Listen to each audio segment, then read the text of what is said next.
We'll now give the floor to the next presentation to Javier Hernández Rivera. Can you please come up to the stage? This is we're going to pass to the MIT, Massachusetts Institute of Technology, who is a Spanish researcher who's going to talk about affective computing, something which is really interesting, how technology can help to acknowledge the mood of people. How can that have an influence in the improvement of the quality of life and the interaction of intellectual disabled people when interacting with the environment? It's a project we wanted it to be present today in this International Congress of Tourism Technology for Everybody. And of course, that Spanish talent that is researching abroad, that will come back to Spain and to use that knowledge. So Javier, you have got the floor.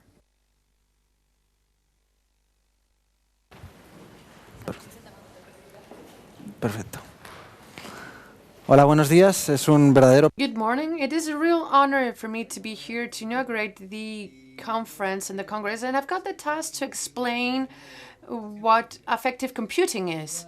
So I'm going to give you an explanation of what the work we have been doing in the last years and the idea on how can this be useful for this conference. Affective computing. Wow. Well, blue screen. How many of you have had this kind of screens at least once? I don't know you, but every time I've got one of these, I feel that I want to break the computer, throw the cell phone away, and because that's not correct. I mean, that's not how you interact with people. So let's imagine that your best friend that has access to your bank accounts, your work accounts, you're talking to him and suddenly he just runs away. No. That's so stressing. So let's imagine that the computer could anticipate how we feel. In that case, if he knows that something wrong has happened in the computer, maybe he could just beg pardons and saying, well, we tried to solve the problem, that something didn't work out, and I've saved everything you did, but we have to reboot the computer. Sometimes just apologizing is enough. That's a little bit the idea of affective computing. 20 years ago, Rosalind Picard at the MIT saw to the future and said that in artificial intelligence, in order to be intelligent, needed emotional intelligence. She wrote a book called Affective Computing, saying that it's this sturdy area that has to develop tools to measure, simulate, and interpret human emotions. The idea is to create that natural interaction, as I was saying before. Luckily, Rosalind continued to work in this area despite all the criticism saying that emotions were not rational and she was only going to make computers to be sillier. But she created conferences and even a journal, a research area where I've had the pleasure to work with a group of people in the last years. And I guess I don't need to explain much more about affective computing because indirectly is being included in many movies. There are Hair is a film that looks to the future and is like seeing how mini Siri would be if she had emotional intelligence or affective intelligence. And this talk is going to be more realistic, not like the films. I'm going to talk about emotions, feelings, how people feel today. And I will talk about 3 emotions I've been studying in the past that are relevant for this topic today. And then I will give you a general vision or a perspective on where affective computing is and where is it heading to. I guess it's fair to start with a question, what is an emotion? This is a tricky question, of course. I guess everybody knows what an emotion is until you have to define it. An emotion is not verbal, it's something you experiment, but when you're angry, what does that mean that you're angry? Does it mean that your heartbeat increasing faster, that your blush? Is that the same for other people? Sometimes I don't know what to be mad means for my girlfriend, for example. But in order to facilitate this problem, researchers simplify emotions, and they are divided into 2 components: the valence, positive or negative, and then the arousal, or the amount of energy, high or low. So if you've got a positive valence and high arousal, you're happy. If you've got negative valence and high arousal, you're stressed. If you lower the arousal and positive valence, you're relaxed.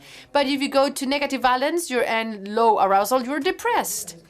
The idea is to create technologies that will be able to measure these components and emotions and blend them to measure the emotions that we want to measure.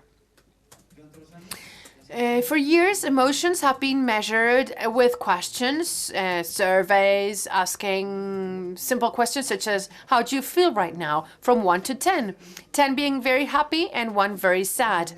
The problem about this is that it requires for the people to stop doing things to think about how he or she is feeling. If you want to have a system measuring emotions constantly, well, that is a problem.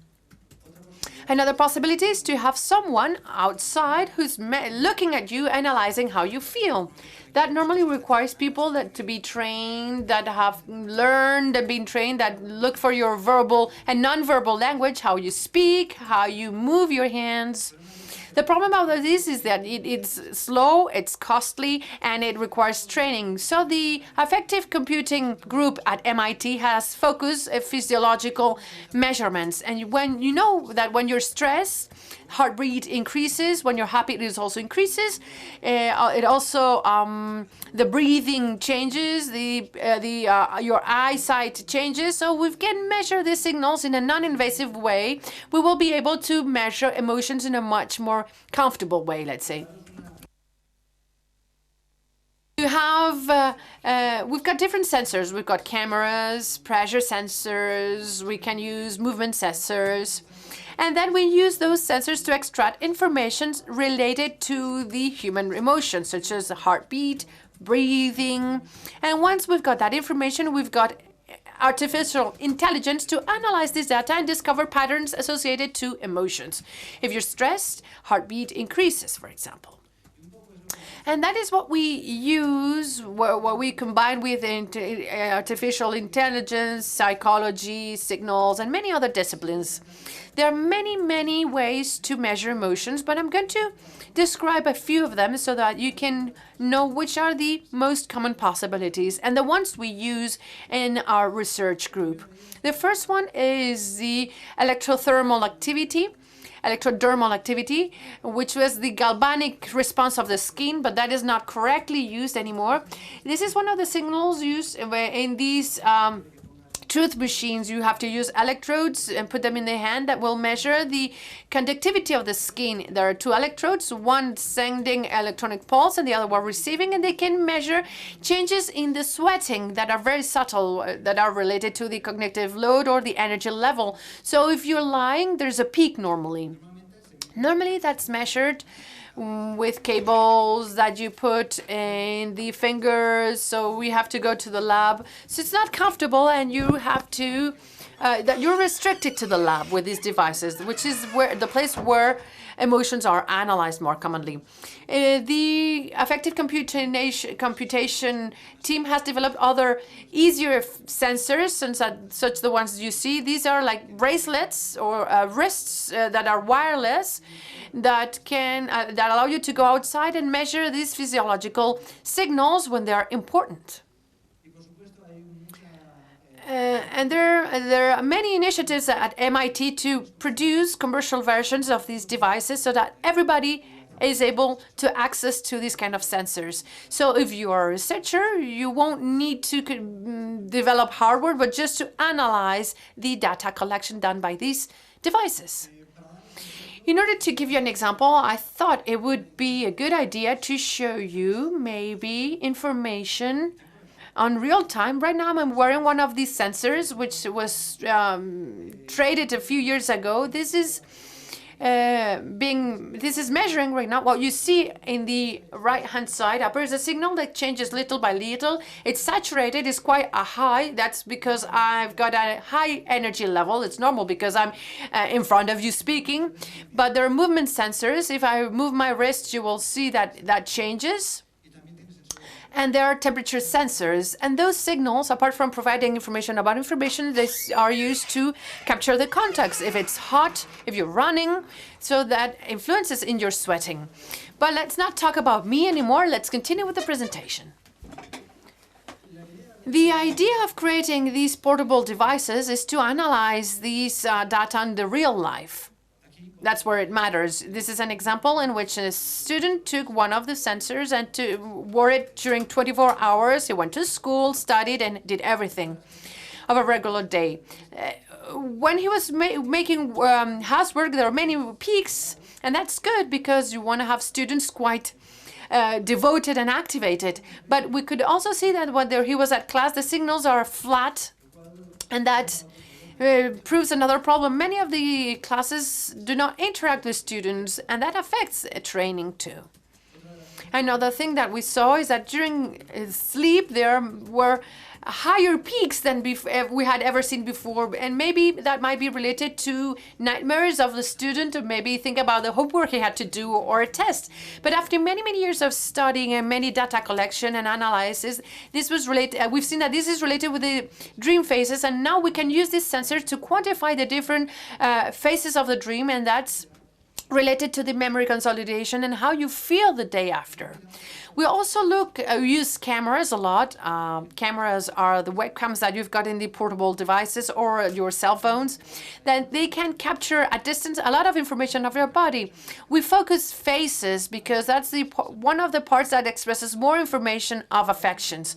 And that's what we commonly use to see the emotions that other people are feeling. And during years, we have been developing face recognition software that follows facial expressions and the head to that express emotions. And this software you see here is one of the first softwares recognizing the face on real time. And there's been a company created which is called Affective.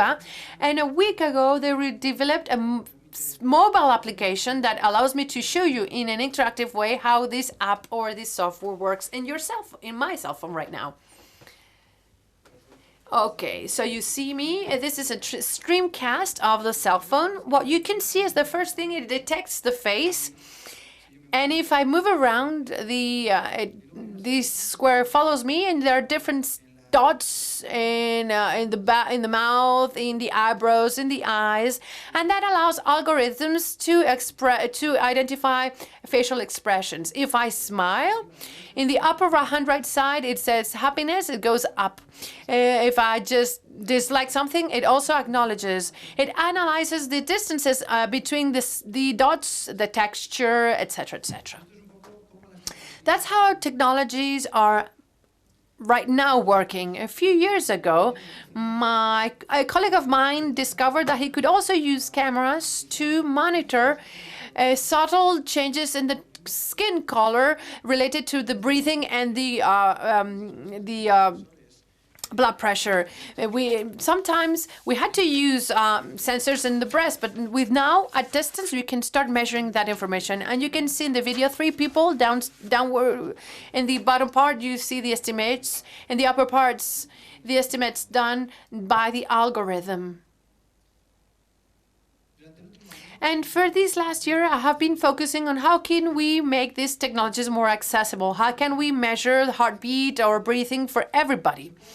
And I guess that we're living at a very interesting moment from the standpoint of affective computing or accessibility, because we do have got all these portable devices that grow and develop, and you've got many of them. We've got Google Glass, such as the ones you see here, devices that you wear on your wrists, that you put on your chest, that can measure many informations. The Apple Watch you see over there. Each one of them has got a series of sensors allowing to capture different informations. But all these sensors do have one, which is the movement sensor, which is normally used to count steps or to capture the context if you're moving a lot or not. My research is trying to use this movement sensors for something else. We want to see if we can extract information of the heart health and breathing. In order to do that, we take a look at the research done around 20 years ago. There's a discipline which the ballistocardiography. Each time your heart beats, the movement of blood creates subtle movements in the body. That is clear. If you put your hand on your chest, you will feel that the chest is moving. And it's less obvious if you cross your legs or you see your fingertips. There's a kind of movement of the fingers. But scientists created these huge machines where people just laid so that you could amplify these movements. But in a very similar way, each time you breathe, there's a series of movements, the contraction and dilatation of the chest. If you want to measure this, you put a band around your body that will measure those changes in the sizes. But in this research was using accelerometers or gyroscopes that measure different kinds of movements. Accelerometers measure linear movement, and gyroscopes move rotational movements. And using different locations that are less invasive and more peripheral, we can capture these subtle movements of the body. And of course, I wouldn't be talking about it right now if we had not had positive results. We have done different surveys.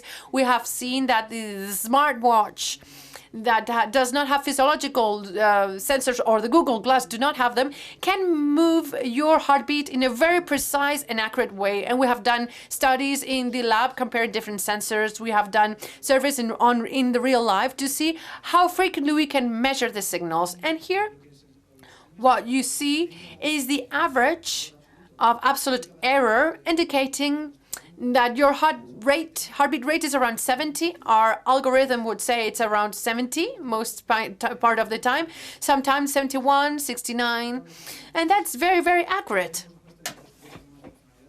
And we have also discovered new functionalities such as measuring breathing rates, using your wrist device, or using the smart glasses, sorry.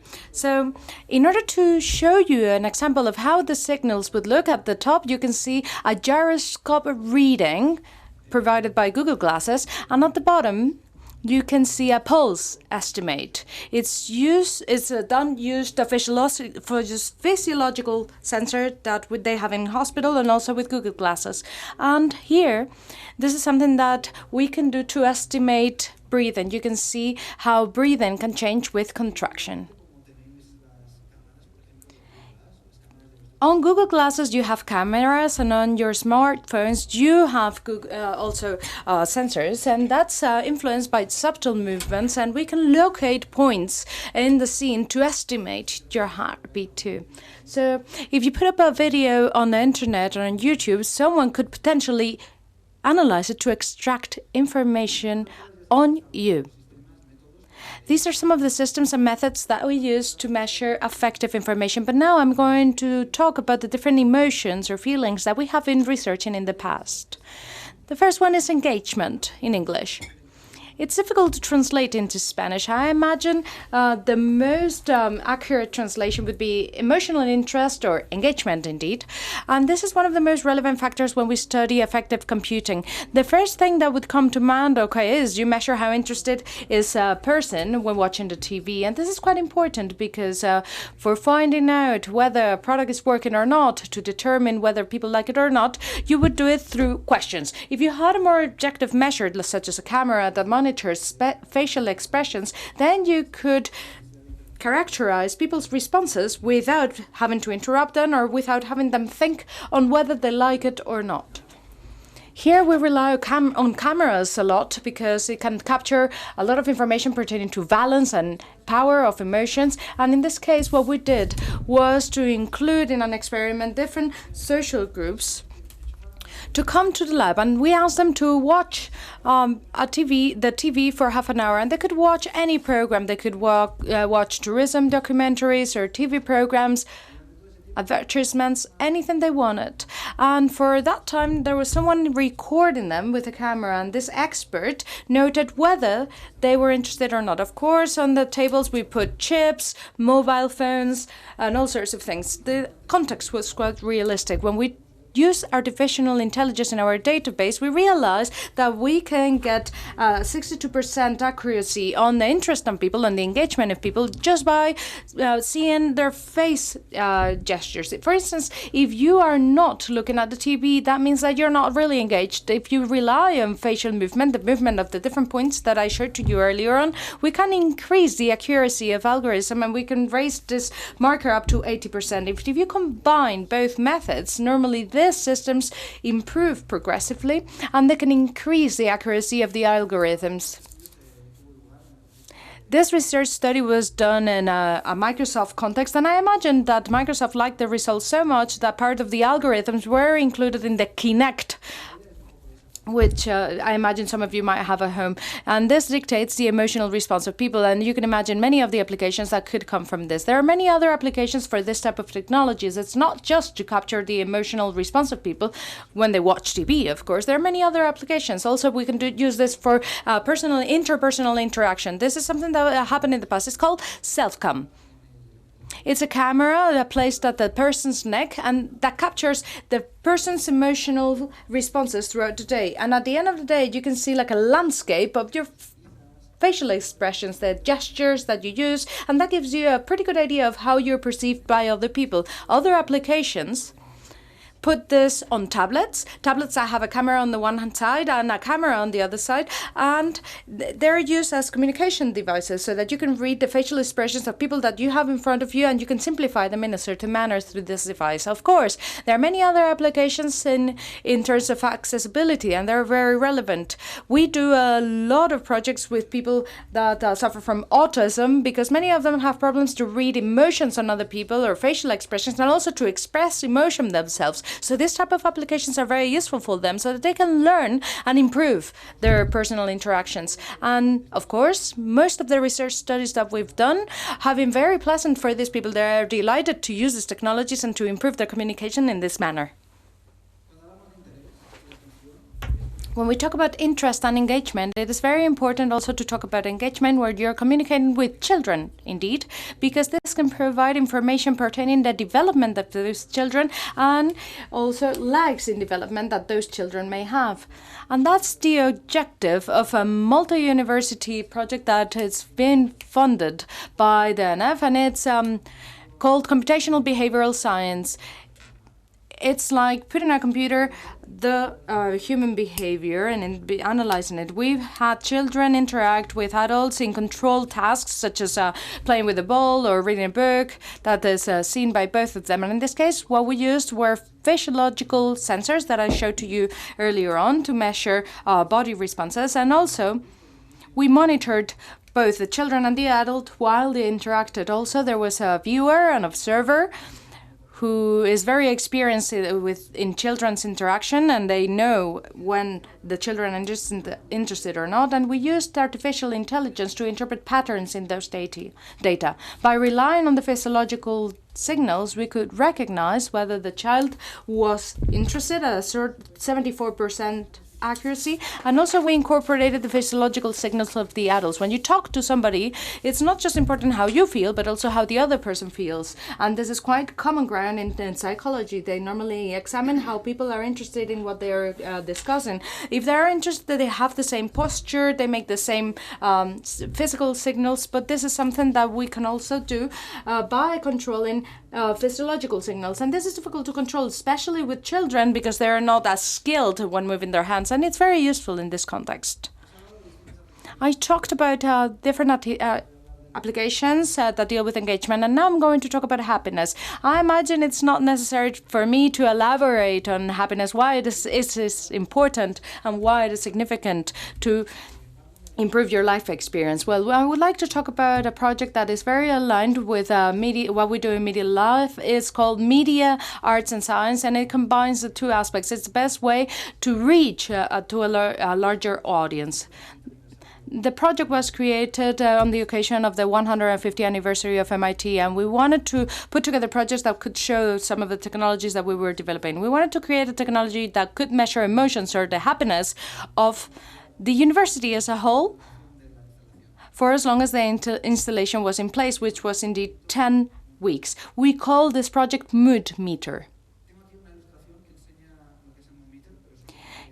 I have an application that shows the mood meter, but I would like to show you a demo. Is it possible to dim the lights a little bit, or to turn on the lights a little bit? Sorry, can we turn on the lights a little bit? Turn on the lights, please. That's perfect. I am going to explain what we can see now on the screen. What the screen is doing is facial recognition. First, it recognizes the position of the faces, and if you are smiling, it'll put a smiley face on your face. And if you're not smiling, you will see a serious face, a yellow face on your face. So to the right, we have a meter from 0 to 100, and it estimates whether you're smiling a lot. And it creates an average that you can see on the left-hand side. You can imagine that this could be useful to know whether you're interested in my talk or not, or whether you're bored. I see that you're not smiling a lot. Oh, now you're smiling. Perfect.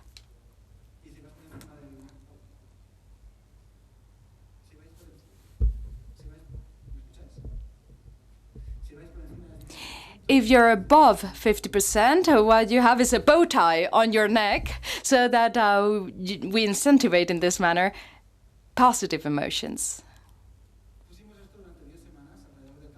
So this was in place for 10 weeks in the university campus, and as you can see, we placed it in different environments. This is one of the largest hallways in the university that communicates labs and the different classes and the different research areas, and thousands of people walk through them on a daily basis. This is another department. This is indeed the artificial intelligence department. We also put it in the university area, and you can see many interesting things. For instance, children love this sort of things.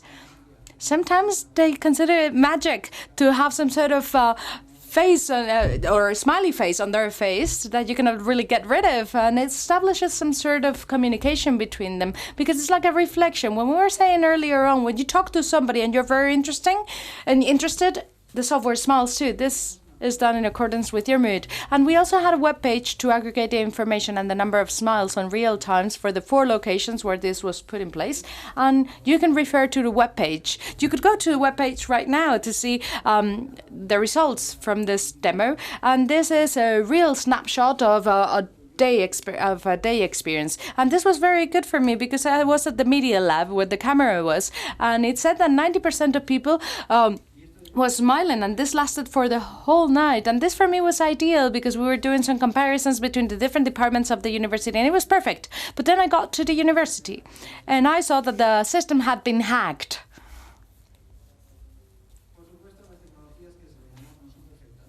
Of course, the technologies that we develop are not perfect. They can be manipulated, they can be hacked. If you place a smiley face on in front of the camera will recognize it as a smiley face, which is what happened in this case. But people had fun when interacting and testing the different possibilities offered by the system in this case. Also, the system recognized a guide dog's face. This installation was there for 10 weeks, and therefore we managed to do some research and investigation. And after doing the whole project, we asked a few people some questions, whether they smiled or not. And people said 97% responded that they smiled more than they normally do. And also we asked people if they felt better, because we wanted to investigate smiles and how smiling can affect your mood. And we asked them, and they said that 76% smiled more than expected when interacting with the system. And it was surprising too that 65% of them just felt better by watching other people interact with the system. They put themselves in the shoes of someone who was testing the system, and they somehow felt their experience too. And also we could extract a series of objective data. For instance, the number of smiles. This was the meter that was calculating the amount of smiles, or how much they smiled, and their participation.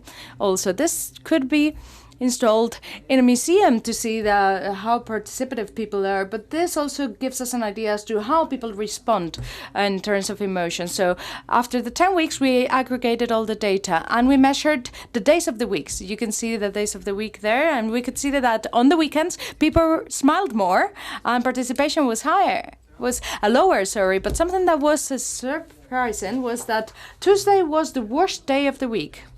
Before the study, we expected Monday to be the worst day of the week. And compared with other research studies, we realized that there were also more people. This was coherent with what we saw in other studies, because on Tuesday people had a worse mood, because on Monday you're still excited because you had the weekend before, but on Tuesday you are in a worse mood. And also we put together a calendar identified with different color signs. We identified the days of the calendar and with a color code, and here you can see that on weekends consistently there were more smiles.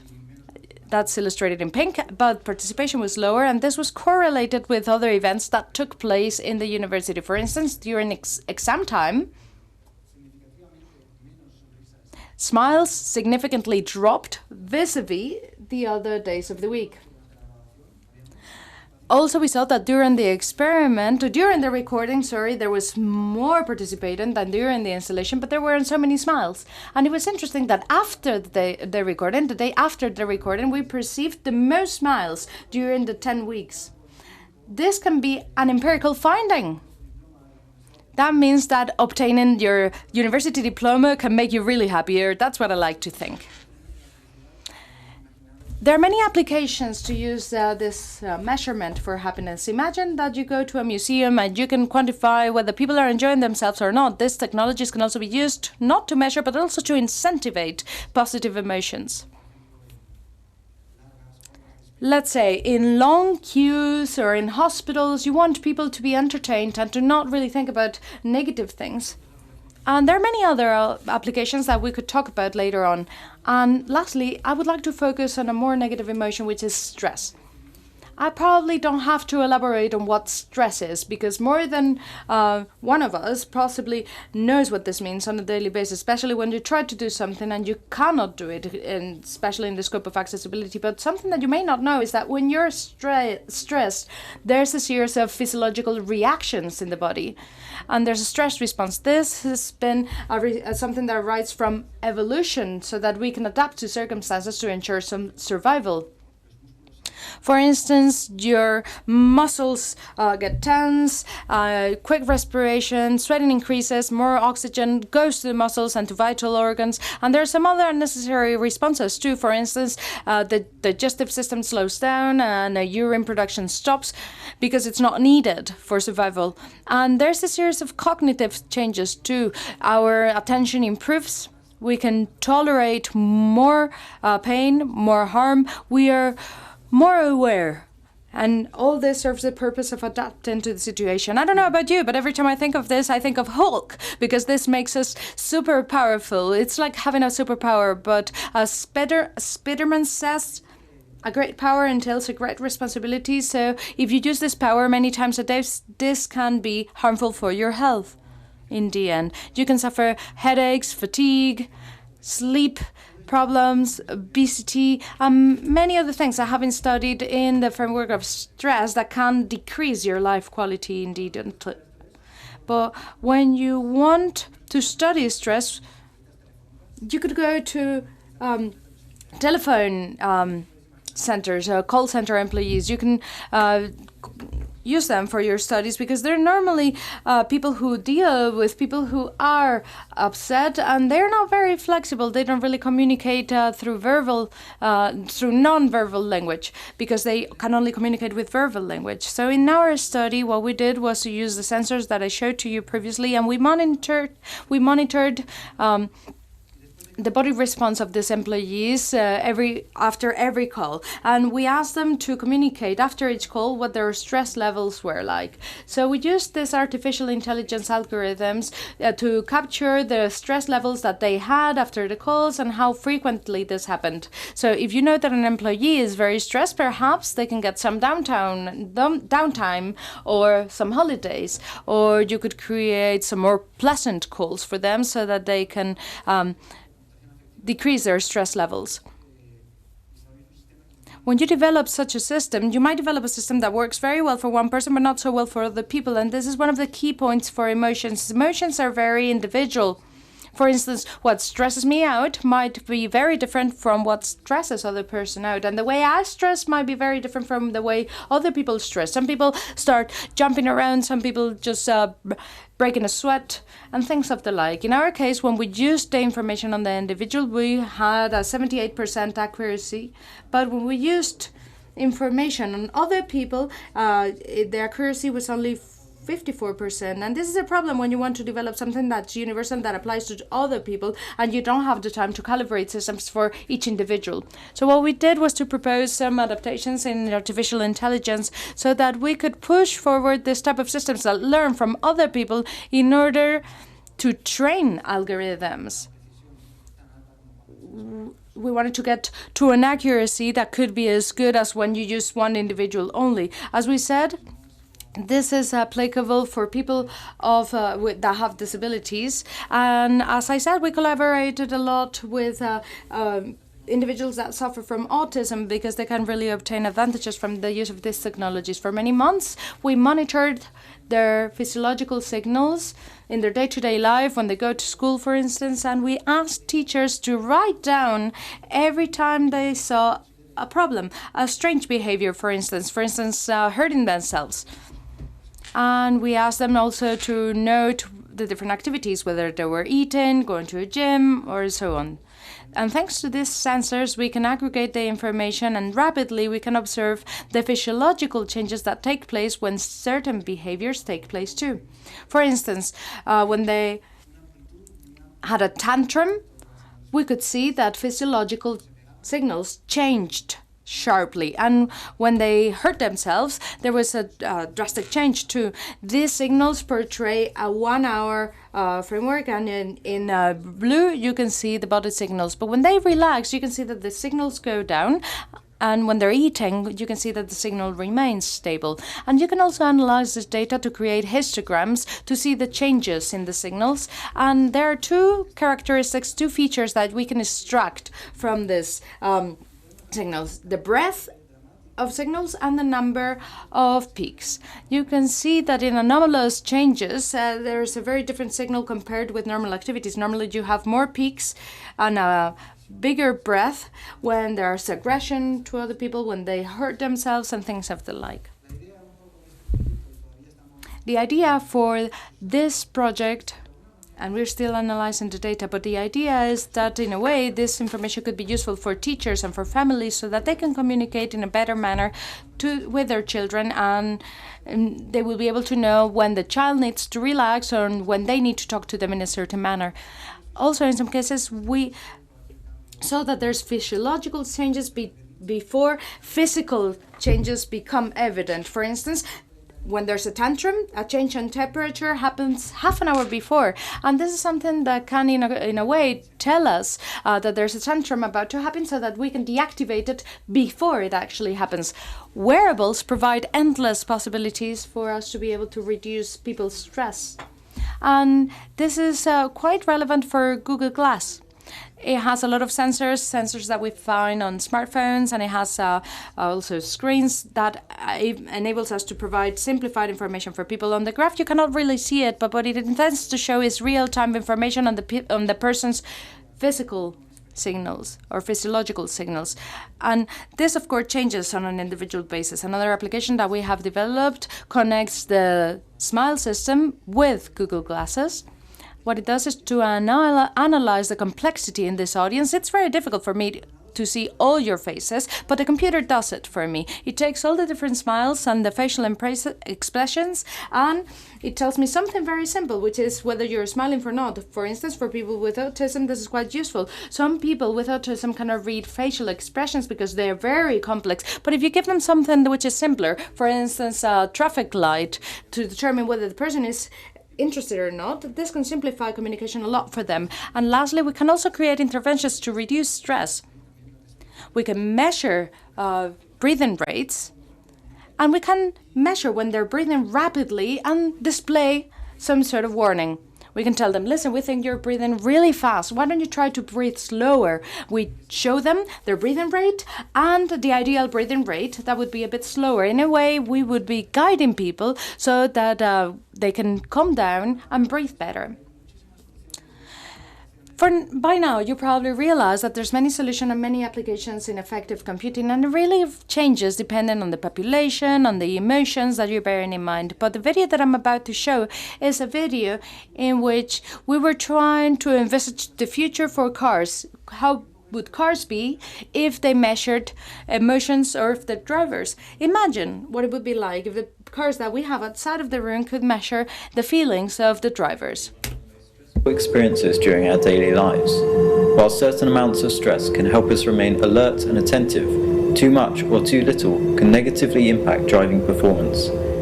We believe that emotion sensing technologies can help bring empathy to the driving experience while reducing the stress of drivers. How does the magic happen? Everything starts by measuring the physiological signals of the driver. Here are some examples. Sensors on the door handle or steering wheel of the car can detect forceful grasping, which is usually associated with stress. Heart rate and respiration can be measured remotely using software we have developed. We have incorporated existing biosensors into the steering wheel to directly measure stress indicators such as increased palm sweat. We have successfully validated this type of sensor in other real-life settings and demonstrated this is possible. Finally, gathering voice features such as pitch and volume, as well as measuring touch interactions with the GPS, we can provide indications of stress. Once emotional information is measured, the car can tune its behavior. Under extreme stress, it's common to experience tunnel vision, which may negatively affect our awareness. The car could compensate for this by increasing the field of view of the headlights. If the car detects the driver is overly stressed, it may recommend listening to relaxing music or to reduce the temperature inside the car. If the driver is too calm or tired, a more active song may be suggested. The voice of the GPS could also be modified to mirror the emotional state of the driver and build empathy. To combat stress, information can be provided to the driver so he or she can take control of the situation before it's too late. We built Auto Emotive to display the stress levels through a subtle color change on the dashboard. The same type of information can also be provided to other drivers to improve driving safety. We built a prototype showing that thermochromatic paint could be used to change the color of the car, indicating that it may be better to keep a larger separation. We could also make predictions about the future stress levels of drivers and appropriately tune the car to face challenging situations ahead.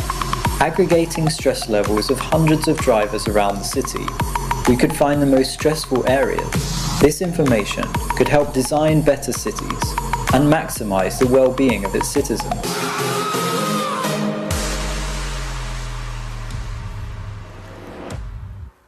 Esto es una visión. Driving can be. Esto es una visión un poco a largo. This is a long-term vision of what we think could be car in the future, the car of the future. We created some prototypes to see how people would react. One of the things that we did was to create a remote control car. We created some Legos and we link this to the physical emotions of people. For instance, we saw that when people step on the brakes, physiological signals will increase, or when they run over the Legos, their physical signals also increased. So after a few minutes, we realized that people started using that information to change their driving behavior. If they saw a red signal coming, they stepped on the brake, they drove slowlier, and they incorporated and used emotions in that sense. Now I would like to provide an overview of what we've done, of what I explained, because I imagine I provided too much information for you for now. So I did show you some of the ways in which we frequently measure emotions, such as, for instance, body signals, facial signals, or movement signals. And I talked to you about three different emotions, three emotions that I consider are relevant for many of the topics that are to be discussed in this conference. But there are, of course, endless possibilities that I was not able to mention in my talk. And now I think they're up to you too, because many sensors are sources of information that can be very useful. For instance, texts that people write. If you go to forums and if you write reviews, you can analyze them. You can analyze their tweets to see if people are sad, if they're happy, and you can select most adequate content. In the same manner, you can also use voices of people to analyze whether they're under stress or not. And there are many emotions that I haven't been able to mention. For instance, confusion when you're trying to browse on a web page and you cannot find the adequate information, or when you don't know if something's going on or not, or being upset or being angry when something that's bad happens. Those emotions can be measured and they can be used to increase and improve user experience. There are many possibilities. I did mention a few of them, but now what's important is for you to reflect on how emotions affect your daily life. How do they improve your daily life, or how lack of emotion can make your life experience worse? So I put a question mark in the middle of the slide so that you can determine what your interest area could be and how it could be improved by artificial intelligence or affective computing. I would like to thank now the organizers of the conference for having put us all together to talk about these interest issues that require our joint effort. These are the sources of funding for the job that we have undertaken, Media Lab, the MIT, Google, Samsung, and Caja Madrid, and all the collaborators that have supported me throughout these projects. And of course, without them, nothing would be possible. Thank you very much.